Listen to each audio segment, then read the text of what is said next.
You held me in your arms and wiped away my tears. Not even in a million years can I ever repay you for what you've done for me. You were there when I felt that there was no place for me. You were there to show me how to truly believe in the miracle of creation, in the good and the bad. Oh, how I love you, Mom and Dad. Bismillah, wa assalamu alaikum wa rahmatullah. It's Nazir bin Nasir, one of the founders at OutstandingMuslimParents.com, here at Huda TV again as your host for this incredible program called Outstanding Parents. So definitely welcome back. And this is the zone where we encourage parents to become outstanding, to not settle for average, because we all know average is nothing but the top of the bottom of the top. Alhamdulillah. Now today is a very special program because we're going to be dealing with goal setting. All right, we're going to talk about goals, really what they are, but more importantly, show you how to put them in action right away. So again, make sure you have something to write with, something to write on, because we're going to get started about now. Alhamdulillah. All right, goals. Now, I want to talk about goals. Goals many times are like lofty wishes. Okay, where a person says, you know, my goal is to become this, my goal is to achieve that, or it's to lose weight, or it's to make more money this year, or whatever it may be. Many times goals are looked at as lofty wishes. I think the term, unfortunately, is a little overused. So what I like to do, instead of using the term goals, we'll talk about something called outcomes. Okay, now obviously a goal can also be described as a desired outcome. But if you don't hit your goal, sometimes people just reschedule the goal 30 days, 60 days, or another year down the road. What always does happen, though, is an outcome.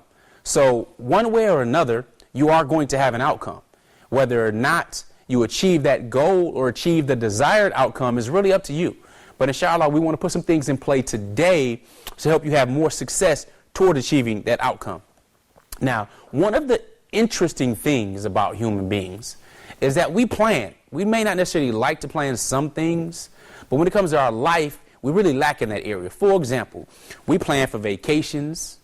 We plan for what school or university to go to. We plan for iftar, for weeks in advance what we'll cook. We plan for Hajj. We plan for employment, what type of job we're going to look for after graduating or whatnot. We even plan for our business and have something special for those, because those are called business plans, right? But far too often, not enough people are planning for their life. Not enough people are planning for specific areas of their health. The many different areas of health, not just physical health. Okay, so we want to stop that here. That's what average people or below average people do. They don't plan for their lives. They let other people plan for them. And I heard the saying, and you probably have heard too, that if you fail to plan, then you plan to fail. We don't want to fall amongst, again, those average, those who could do better if they knew better. We don't want to be the ones that should do better. We want to be the ones that actually take action and actually do better. So here's the deal. If we don't have a family plan or a plan for our family, what does that say about what we are offering to the world? We know that the family is the basic foundation. It's the bedrock. It's the cornerstone of every society. So if we plan this structure here, if this family nucleus is in place, then things around it can be in place, inshallah ta'ala. I'm telling you, it's so very important, and that's why we want to cover it here. Now, the Prophet ﷺ is reported to have said, all of you are shepherds, and each of you is responsible for his flock. It says a man is a shepherd of the people of his house, and he is responsible. A woman is a shepherd of the house of her husband, and she is responsible. Each of you is a shepherd, and each is responsible for his flock. So we have a responsibility. Okay, we have a specific responsibility to our families. So let's move forward. The very first thing I want to ask you is, what is the ultimate vision for your family? What is the ultimate vision? What is the biggest thing you really want for your family? And I know you may not have heard that type of question before, but write it out. What is the biggest thing? What is the ultimate vision for your family? think about it, because today you're going to have some time, likely some hours after we're done, to put in some work on some assignments. Okay? Again, this is not just to intellectually stimulate you. This is to actually create progress or positive change on purpose. Because again, this is parenting on purpose. So, what is the ultimate outcome? What is the one thing above all else you want to accomplish, achieve, or to become for your family? Very crucial. I want to talk about something called the slight edge philosophy. And you will see an image that comes up shortly on your screen that kind of describes it. But basically, you'll see two lines. And they're parallel at the beginning. Let's say there's some lines like this. Now, this line over time tends to go up, where this line over time tends to go down. Now, what these lines represent are small things done on a daily basis. For example, one of the definitions that I heard for one of the secrets to success are the proper things done daily over time. The proper things done daily over time lead to success. And one of the definitions I heard of failure is the wrong things done daily over time. And alhamdulillah, we know Allah Ta'ala loves the good deeds, loves the things that are done consistently, even if they are few. So let me give you an example of what this means. I want you to go somewhere with me in your imagination. I want you to picture a 20-year-old guy, 20-year-old man, okay? And let's picture this individual over a span of 10 years. But now let's say that this person was committed to learning how to be more physically healthy. I know we talk about health, and I want to really emphasize health. We talk about health a lot really on this show, because again, health and spare time are the two things that we usually deceive ourselves of, if you will. These are bounties from Allah Ta'ala. But you take this 20-year-old, he's committed to health. So what he does, he reads a health book every single month, subscribes to a health and nutrition magazine, learns about vegetables and foods and growing your own and planting and stuff like that. So he does this for a year. Next year he decides to get on a workout program. So he works out pretty much 4 times a week, 20 minutes a day. He moves a lot. He eats right. He follows the hadith of the Prophet ﷺ, where he talked about our stomach as a container, with 1/3 being for food, 1/3 being for water, and 1/3 being for air. So he's taking heed of this. He does that the second year. And it becomes a part of his daily life. So he continuously reads over this 10-year period. He consistently eats right over this 10-year period. And he consistently exercises right over a 10-year period. Now, basically, since this is the first individual talking about, we're going from this part of the line here, and we're going up. So we're starting here, and this individual over 10 years is going up, headed toward a goal. That's that success curve. May not necessarily be quick, but let's talk about a second person. Let's take this individual, 20 years old as well. So we take this person, they start at 20, healthy, in shape, young, all right? And for the first year, they don't necessarily focus on health at all. Do something totally different. It doesn't matter, play games, focus on school, deal with other things, other recreational activities. Well, at the end of that first year, what do you think person B looks like compared to person A? Probably the same, right? So at 21 years old, they probably look the same.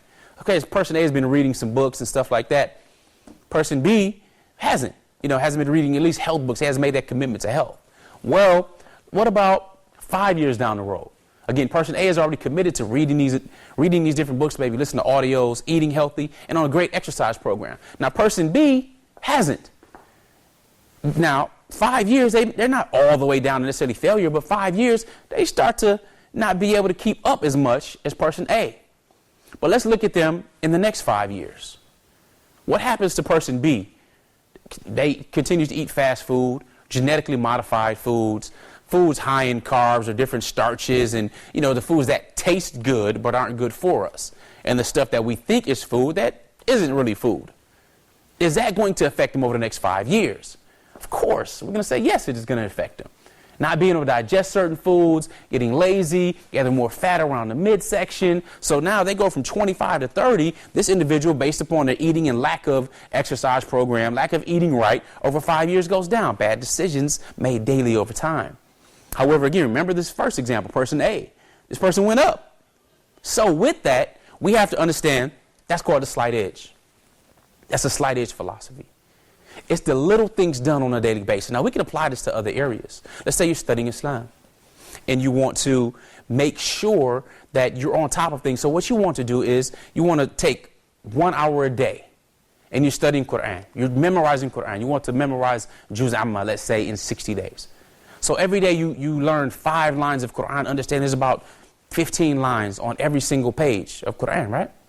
Well, is that person going to do better over that 60 days, putting an hour a day, as opposed to someone else who claims they have the same type of goal? But what they do is, on day 20, they start to try to cram it in, stay up late and overdo it. See, the crazy thing about the gym in our bodies is that if you go 3 times a week and you work out, you feel good and it's balanced. Not to go 1 time a week and spend 8 hours in the gym. Not a good look. So, as we talk about the slight edge philosophy, I want you to really understand its significance in the details done daily over time. Because it'll go up, it'll go out. And time is going to either promote you or expose you. So stay tuned, because we're going to go a little bit deeper and start developing our game plan to achieve our outcomes, inshallah, in the next section. All right, stay with us. Assalamu alaikum. Oh, how I love you, Mom and Dad.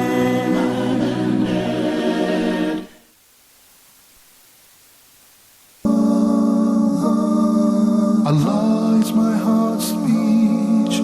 Your mercy is what I beseech. Keep in my heart your remembrance, and in your deen allow me to advance. Assalamu alaikum wa rahmatullahi wa barakatuh. Bismillahir Rahmanir Rahim. I praise Allah the Almighty alone, and I send the best peace and blessings upon His most beloved Prophet Muhammad, peace be upon him. Brothers and sisters, welcome to a live edition of your program, Ask Huda. I cannot pinpoint or determine the fate of any individual by name and say this person is in heaven or this person is in hell. This is not up to me. But we have the general guidelines and the ruling with regards to those who die in a state of Islam and those who die in a state of any religion other than Islam. Fatima asked, do ladies have to call the iqamah before every compulsory prayer? No, they don't have to call neither the adhan nor the iqamah. There are 2 different opinions, brother Abdul Latif, due to the understanding of the ayah, which says when Allah subhanahu wa ta'ala ordered the Prophet sallallahu alayhi wasallam to do the following.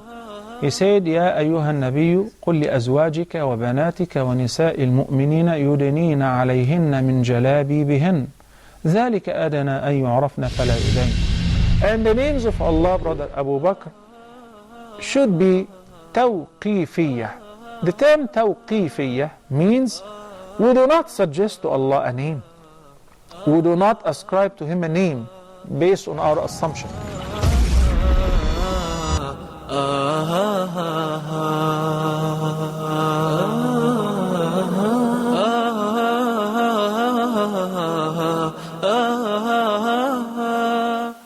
Oh, how I love you, Mom and Dad.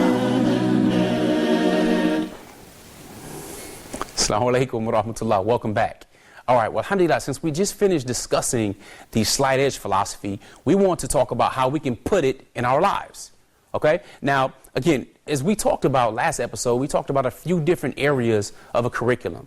Now, there are about 6 to 7 different parts in areas of your life. We kind of consider it the wheel of life in the different sections and parts of your life. But, of course, in this short time that we have, we're just going to talk about a few. So we're going to talk about the Islamic, the emotional, and physical areas. All right, now here's the deal. This is what I want you to do. These are not wishes. We want to put them down as desired outcomes. So first off, I want to talk about family dynamics. Who's part of your team? Who did Allah Ta'ala put in your life as part of your base in order to move forward and achieve these desired outcomes as part of a family? All right, that's the first thing you have to do, is list who the members of your family are. Okay, your husband, your wife, your sons, daughters, list them out. Because everybody's going to have to take part. This is actually a great family activity to do together, but it's also good if you take advantage of it as a parent so that you can coordinate when you do it all together, inshallah. Now, list everyone by name. Now, next to their names, this is what I want you to do. Write out 3 ways or 3 things that they excel in. So if you have 2 daughters, everyone is different, but one may be a great artist, the other one may be great in fashion, the other one has a great voice, whatever it may be. 3 things that they excel in: speaking, debating, making you laugh, being funny, whatever these characteristics are. Write out 3 things. Be creative, even if you have to dig deep. Okay? Alhamdulillah. Now, ask yourself about your children. So let's put some names to these kids first. Let's say Ruqayya and Sumaya. So I've listed out 3 characteristics of Ruqayya. So I would say it's fashionable, has a big heart, great smile, and just loves to help people. These are 3 characteristics I write about Ruqayya. Then I say Sumaya. Sumaya is helpful, is very clean, and is very respectful. These are different characteristics, right? Now what I want to do, what are their Islamic needs? Well, I'll look at Ruqayya and say, okay, Ruqayya is a teenager in this example, and Sumaya is a preteen. All right, what are their Islamic needs? I say, okay, Ruqayya can read and write Arabic very well. She can recite Quran like a qari. We want to see what her memorization goals are. Well, I would like her as a parent. I have a goal. I want to ask her what her goal is. Because a person who has a goal or a desired outcome, if the child chooses it on their own, they take responsibility toward achieving it. They have grateful pride in themselves about moving forward. Not that you put it on them, but you ask them for their permission to help. Okay? So I ask her what the memorization goals is. I ask her, some different quizzes, and you'll know your children, and you should know where their knowledge level is. So I'll be able to say, okay, my children, she needs to learn this about the different prophets. She needs to learn this about the Shia of the Prophet ﷺ. She needs to learn the sciences of a hadith. And I look at the sources, the resources that I have available, whether online or I can order them, or I can go to the masajid and find some different books or programs or some class to enroll her in. That's one. Now, mind you, I'm doing this right now with you as a parent, just as we talking about the goals we have for our children. But I want to talk to Ruqayya and ask her, what does she think? What is she like? What is her outcome in this area? That how can I help her achieve it? Then I talk with Sumaya and I say, okay, Sumaya's a little younger. We need to talk about fiqh for kids. We need to talk about how to properly do different things. So properly performing wudu. And its importance with cleanliness and iman. You notice how I tied this into her characteristics of being very clean? So that's what we want to do. We want to match them up right away into an area of their strength or something they can relate to, inshallah. So I'll talk to her about that and find out what her Quran goals are. Okay, well, she's not reading that well, so maybe we need to go over the alphabet better. Maybe she can link up with her sister, and her sister get rewarded for helping her. Not only rewarded by Allah Ta'ala and get the barakah, but also rewarded for me with the praise and the recognition, and maybe something special, maybe some ice cream. It's amazing what children do for ice cream or gelato sundae or something, right? So, all right, this is Islamic needs. Now I want to talk about what are their physical needs. Okay, well, I look at Ruqayya. Ruqayya needs to be in more shape, or let's say Sumaya's fit. Well, they both need to get their hearts pumping. They both need to make sure that their blood is flowing properly. They both need to breathe properly. So we do a yoga program. All right, something that's easy on them that they can use in their own body. We could do a self-defense program. It could be some martial arts and stuff involved. Help these women be able to protect themselves, because we do live in a dangerous world. And we want our daughters to be strong. I mean, after all, when you have a name like Sumaya, who was the very first person to die shaheed, first person given shahada in Islam, the first person to die fi sabilillah. Okay? So again, linking them up, finding out what their physical needs are, putting something together. Then, what are their emotional needs? Well, based upon your children, and these are different. Some children need to be told every day, you're doing a great job in this area, or they need you to come speak to them, or the other one wants to talk to you and need you to listen. As a parent, we have to fill out the different emotional needs of our children. More hugging and kissing on all of them, not only for their benefit, but that's for our benefit as well. So we want to fulfill their emotional needs. We want to put this down as an outcome. I want my child to expand their hearts here. Here's a great tip and a tool for that, is take them and volunteer maybe on a monthly basis as a family goal, or whoever can make it from the family. Go to a burn center. Go to a hospital where there are children their age and younger. Because the Prophet ﷺ told us to be grateful and to look to those that have less than us. So if we're looking to those that have less than us, it'd be amazing the transformation, how the heart opens up and the thankfulness pours and the gratefulness pours into our children, which today, unfortunately, is lacking in lots of children. So go to a place where you may be able to feed the homeless, feed the hungry, or go to a place where you see children that are burn victims or have cancer or terminal diseases. Help expand their hearts and show them, even though they consider themselves young and little, they can make a big difference in somebody's life. All right, that's emotional needs. So here's the deal. There's a number of different areas of health. All right, so when I talk about Islam, I'm talking about Islamic health. How's your Islamic health? How's your physical health? How's your emotional health?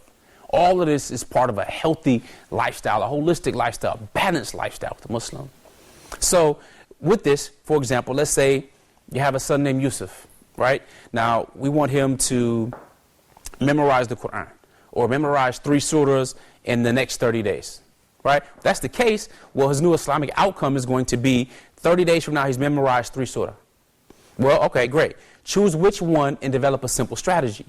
Choose which ones he's going to memorize. Very simple strategy. They can be small, they can be larger, they can grow in length, but help him achieve that goal quicker than the 30 days. He'll feel more confident to take on more. If he's not doing it, we have to question ourselves, like, okay, did he take this on and make it his goal? Did we have an agreement, or did I give it to him and he kind of reluctantly agreed, or only agreed because I want him to have that goal? Though nothing is wrong with that, we want them to take ownership of that goal. So it's an outcome that is achieved, the desired outcome that gets achieved. We don't want to get to it and just push it off. You know, so if he has a goal to memorize 3 surahs, what you should be checking in on him in 7 days. 7 days. Don't let him go until the end, then check. Now, about health, Umar bin al-Khattab radiallahu ta'ala anhum was concerned about health. All right. Now, for example, he would warn the people against the consequences and dangers of being fat. All right. He would advise them to lose the fat because that would give them strength to enable them to fulfill their duties of ibadat. Now, he said, "Oh, people, beware of eating too much, for it makes you lazy in salah. It's bad for your body and causes sickness. And Allah hates the fat man." This is what Umar used to say. He said, rather you should be moderate in your eating, for that is closer to righteousness and farther removed from extravagance. It makes one stronger in the worship of Allah subhanahu wa ta'ala. And no person will be doomed unless he gives precedence to his desires and his lusts over his commitment to his deen. And it was very funny. I read that Ibn al-Jawzi, rahimahullah, said that Umar, he saw a man with a huge belly. He said, "What is this?" The man said, "A blessing from Allah." He said, "Nah, rather that's a curse, that's a punishment from Allah Ta'ala. This is a health thing." Subhanallah. And I also heard how he used to carry his big stick and he used to pop people in the belly that were fat. You know, and they would think that it's a righteous thing. All right? I'm just saying, the first generation is the best generation, and those that follow them than those that follow them. So let's take it more serious when coming to our health, because we know it affects our energy levels and the other things that Allah Ta'ala has rights on us for. And this is the body He's given us anyway. It's not even ours. All right? It's on loan. And it will return to Allah. As we all know, alhamdulillah, inna lillahi wa inna alayhi raji'un.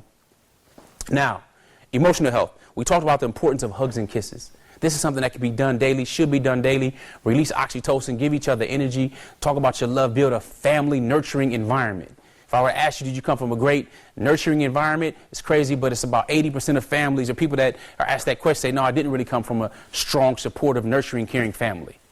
The new norm is the dysfunction. Well, we can change that should we choose to take action. Okay? We can change it immediately. So, hug them. If you're proud of your daughter, tell her that you're proud of her. Here's a very easy tip. Get the little sticky notes, the little sticky pads, and put, I love you, or thinking of you. Put it where they'll find it. Put them inside the microwave, on top of the refrigerator, on the freezer, on the back of a door. These things may seem small, but they make a difference over time. Well, alhamdulillah, my family does that all the time. There are sticky notes about this that I like or that I love, a quick little note written, subhanallah. Tell them that, you're not keeping it a secret. Show your affection for your children. Now, find something, even if you have to search for it in some children, because they will test you. We know that they can be a fitna for us. Now, if your daughter is beautiful, tell her she's beautiful. Subhanallah. Because someone is willing to tell her that she's beautiful, or tell her whatever she may want to hear. And is that something that we want? Or do we want to stop that before it begins with that type of attention? See, we want to help her understand and feel confident and have that belief that, well, alhamdulillah, she's beautiful. And that beauty is given to her from Allah subhanahu wa ta'ala. She must follow the rules of Allah ta'ala in obeying Him. Well, alhamdulillah, that is a part of her hayat. But she has to understand it. This is very important when it comes to girls. Because there's a phenomenon going on, especially in the United States right now, where girls go from their mothers lead the way, and it's usually because of fathers. We'll talk about that in the future. Or fathers not doing what they're supposed to be doing and holding it down when it comes to this deen. But the women are going from wearing the abaya and jalbab and the khimar properly, covering themselves and everything like they're supposed to. That's ordered by Allah Ta'ala. To this gets lifted up, gets put back. Now this becomes tighter. Or now it's a dress, and now it's form-fitting. And subhanAllah, it's a shame. At the Muslim school that my daughters used to attend before I took them out, after graduation, they had these girls, 8th grade, and teenagers in high school coming in 4- and 5-inch heels, pants and things. You know, this is a reflection of the thinking or lack thereof of the Muslims. It's a reflection of the iman. We know what we're supposed to be doing. The challenge is not knowing what to do. The challenge is doing what you know. And we need to do what we know Allah Ta'ala has ordered us to do in order to become outstanding. Because why be average or anything less? Why settle? So we must change these things to musts, meaning we're going to do them as opposed to should do them. Because we're not going to be the ones who just should all over ourselves, but we should do this and should do that and should do this. No, we're going to make a change and become outstanding. So what I want you to do with this episode, because this is going to take you some time to really put together for your family, is go to outstandingmuslimparents.com, outstandingmuslimparents.com/goals. All right, go there, get your worksheet that outlines this for the show, outstandingmuslimparents.com/goals. Get your sheet. We like to stay engaged with you, inshallah ta'ala. And remember that a wish changes nothing, but a decision changes everything. So with that, be outstanding. Assalamu alaikum wa rahmatullahi wa barakatuh. Nazir bin Nasib signing off.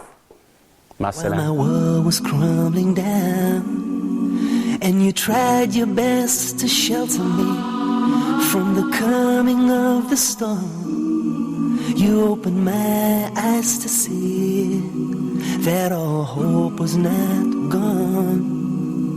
You held me in your arms and wiped away my tears. Not even in a million years can I ever repay you for what you've done for me. You were there when I felt that there was no place for me. You were there to show me how to truly believe in the miracle of creation, in the good